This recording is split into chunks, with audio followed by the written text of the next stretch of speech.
Hi, my name is Philip Broussard with Broussard Home Services. Welcome to our webinar. Today I'm going to talk to you about the 10 best ways to save money on your remodel or home improvement project. Let's get started. Number 1, set a budget and stick to it. The last thing you want is to get halfway through your project and all of a sudden change your mind about where you want a wall or where you want a set of cabinets, or if you want bigger cabinets.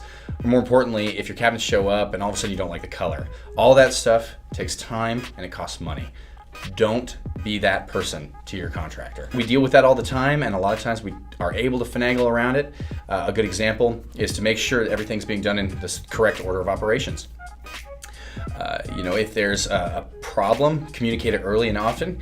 If you tell me that there is an outlet, a box that is maybe not in the right place, that's totally fine as long as the walls aren't sheetrocked or anything like that, we can move it easily. If it is wired, it's not as easy. We should probably get our electrician in there, or if we've got a handyman nearby that can take care of it, that's fine. But if you're waiting until the walls are sheetrocked and it's painted, and all of a sudden now you want that outlet moved over a foot or what have you, it's going to get expensive, it's going to get frustrating, and your contractor is going to have an issue and you're not going to like their response. So the best way to do it is to set a budget and stick to it. Number 2, save on material costs where you can and make smart decisions about what you're purchasing and what you're not purchasing. The best way to save money on material costs is to talk about the things that you want early, make sure that you have selections picked out before the process starts, and more importantly, make sure your contractor understands the model numbers and everything like that that you want installed when it comes time to install those. It's not a good idea to try and save money by going out and purchasing things that you think you might need, or trying to get your contractor to not put a markup on things or anything like that. It has nothing to do with wanting to charge you extra money. It has everything to do with the fact that we want things on site when we're starting the work. If we're having to wait for a vanity that you decided that you wanted to pick out or you wanted to purchase yourself, and all of a sudden it's a 6-week lead time, that's going to cost you extra time, it's going to cost you extra money, and it's going to frustrate your contractor. We want to get in there, we want to get the job done. Unnecessary delays are not something we like. We don't enjoy taking a long time to do things because we don't get paid until the project is completed, and that's our goal for you.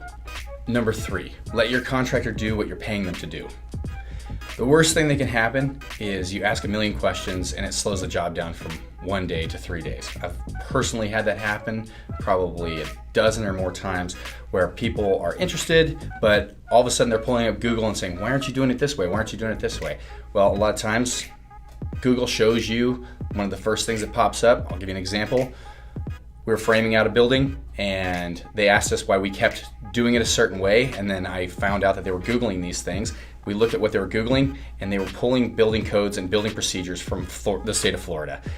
That doesn't make sense here because Washington State doesn't deal with hurricanes. We deal with earthquakes. There's a lot of ways that we do things here that are different than that we would do things in, say, Florida. So allow us to do our jobs. Don't hover. And if you have questions, that's fine, but do your best to not slow the job down. Number 4, don't rush the renovation process. There are a certain set of inspections that have to be taken care of at different phases. If you try to rush the process, or if you're coming in there over a weekend and doing a bunch of work because you think it's going to save you money, sometimes it may skip an inspection, and that's a big problem because then we have to tear everything out you did and we have to redo it. And we charge for when we have to tear out work you did. So the best way to save money, in my personal opinion, is to not rush the process and understand that there is a certain order of operations that we have to adhere to by law in order to get our permit finalized. It's a big deal. So please, please, please maintain the order of operations and let's do our jobs in that way. Number 5, don't skip the permit process. I know, it sucks. Nobody likes dealing with permits. Nobody likes dealing with the permit authority, most of all me. I have sent probably maybe 4 to 5 dozen emails over the past 9 months with my frustrations about the permit process, especially here in Pierce County. I can tell you just from experience though, that a worse idea is to just skip the process completely.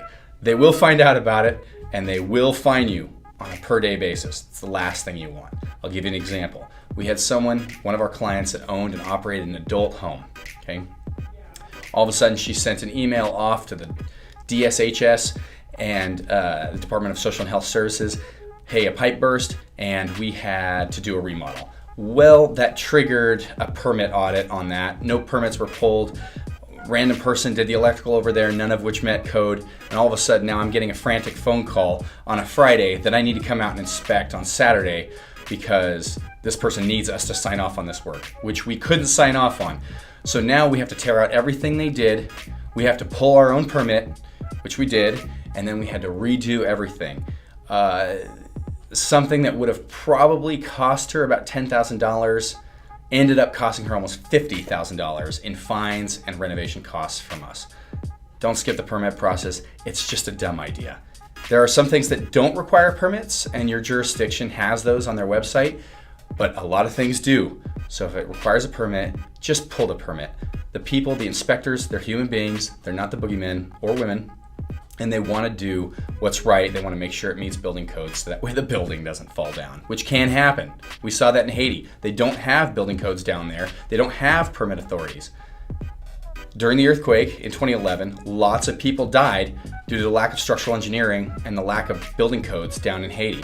We don't want that to happen here. We want to build it safely, and we want to build it to last. Your inspectors are going to ensure that takes precedence and takes place. They're going to make sure that we do our jobs to make this building safe. Number 6, balance high-end and low-end materials. A lot of people think that they can put cheap in and get high value on the other side. That's not how anything works, ever.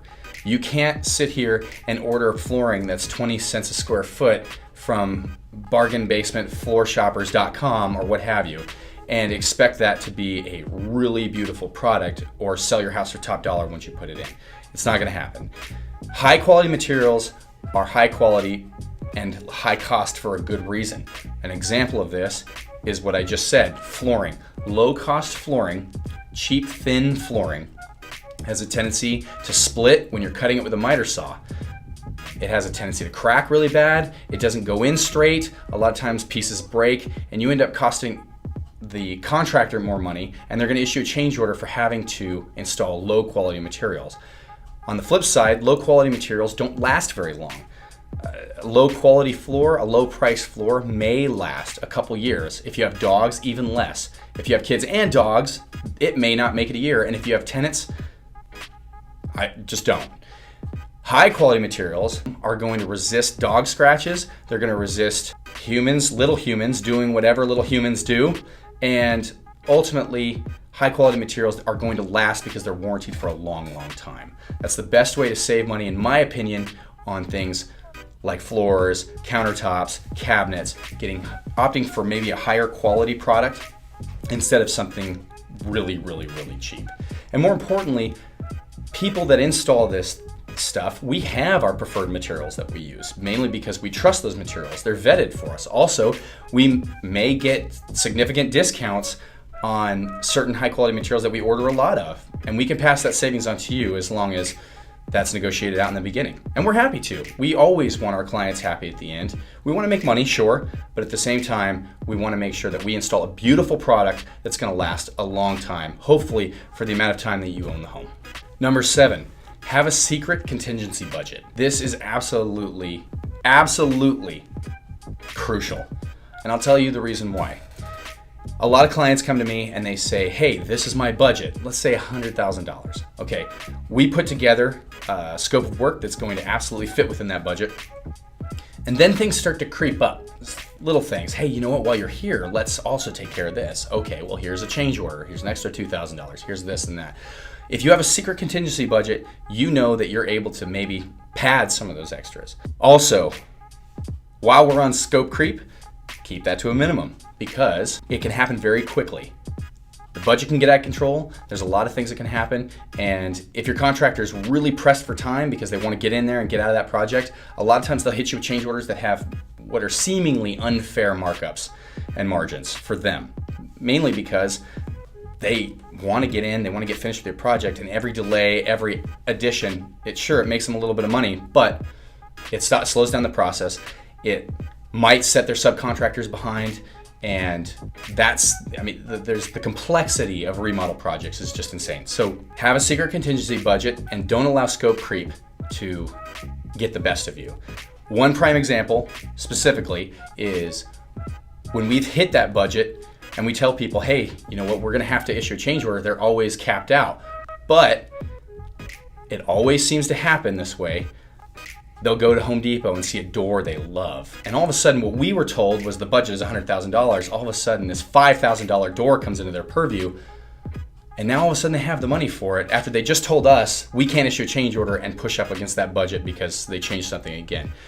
That slows down the process. It frustrates us and it makes us not trust you. And so we want to be able to trust you, and this is based on a mutual trust. So do what you can to have that secret contingency budget so that way if things do go above and beyond, you can pad it and you can absorb it without being too frustrated. Number 8, stay ahead of the project. It's really, really easy to just take a step back and just kind of let people do their jobs, which we love. But at the same time, one of the ways that you can save money is at the end of every day when the project coordinators or the laborers or anybody like that is finished with their work, is you can ask them, hey, what will make your job easier tomorrow? What can make tomorrow an easier place to work for you guys as far as debris? You know, am I able to clean this? How can I help? What do I need on site?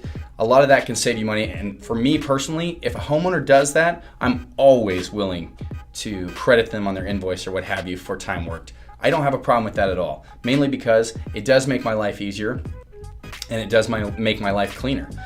A good example is having a nice clean workspace makes us so where we're not tripping over each other. It makes us where we're not tripping over materials. We don't accidentally step on a light or something like that. Sometimes these job sites can get a little dirty and disgusting. And if you're offering to clean up, a lot of times it takes that off of us and we're not leaving a dirty, disgusting pile of mess behind us. Number 9, make sure you get a detailed contract. You want the full scope of work line itemed out throughout the entirety of the contract. The worst thing that can happen is we get to a certain stage and all of a sudden the homeowner says, I thought we were going to be adding this too. And it's already outside the order of operations. That should have been added maybe 3 inspections ago. That's the worst thing that can happen to your project. We're going to have to open up walls again. We're going to have to charge you again. And you may think that's unfair, but in this business, time is money. It absolutely is. We're paying people to be on site by the hour to install these items, to do this work, and to make your house livable again. It's very, very important that everything is lined out in the very beginning, from what materials are being used, roofing material, the roofing brand, certain types of lumber, little things like if you're using Doug fir number 2 in the walls for the wall studs versus hem fir number 2. Hem fir number 2 is much cheaper than Doug fir number 2. So it's important to have these lined out because certain maybe less reputable contractors will tell you that they're going to frame up the building and give you a Doug fir price and then order hem fir. Stuff like that can save you a lot of money in the long run, but it can also keep lawsuits from happening, and nobody wins when lawsuits happen. Nobody. A big deal too with regards to materials is that there are certain brands that are obviously high quality than others. And so if you want to make sure that you're seeing that what's being installed is actually what you're paying for. There's no problem, at least on my job sites, if somebody's paying for a malarkey roof, to go and verify that it is indeed a malarkey roof. We want that to happen. We want you to trust us. We want to be honest with you. And those are the things that can save you money and also ensure the quality of the product we're installing. Number 10, pay by a payment method that doesn't cost the contractor money. Check or cash. The cash is not to evade taxes, not at all the case. Paying by a credit card can easily incur a 3 to 5% fee, and that gets tacked on, and we have it in our contract that we're allowed to tack that on. You may not see it until you go and check your statement balance at the very end, but that's absolutely something that we do. We can't eat those costs. We have razor thin margins in a lot of different ways, especially when it comes to our suppliers. A lot of people don't realize that builders like myself in hot markets, we actually make less money in hot markets than we do lean markets. The main reason is because we have no negotiating power in hot markets. We can't go to our suppliers and say, hey, you know what? I'll give you 20% off of that batch of lumber I'll buy the whole bunk right now. In lean markets, a lot of suppliers are willing to say yes. In hot markets, they're absolutely not willing to say yes. We have absolutely no price control over a lot of that stuff in hot markets, which we are in right now. So any little area where we can save money, we will. Not being dishonest, of course, but Paying by a credit card, we will tack that on because we just in hot markets cannot afford to eat those. We don't get any discounts that we would normally get that we would like to obviously pass on to you in the event that you hire us. Once again, I'm Philip Broussard, and this has been the 10 best ways to save money on your remodel by hiring a contractor. If you have any questions for us, please don't hesitate to reach out to me. My information is going to be below. Thank you again, and good luck.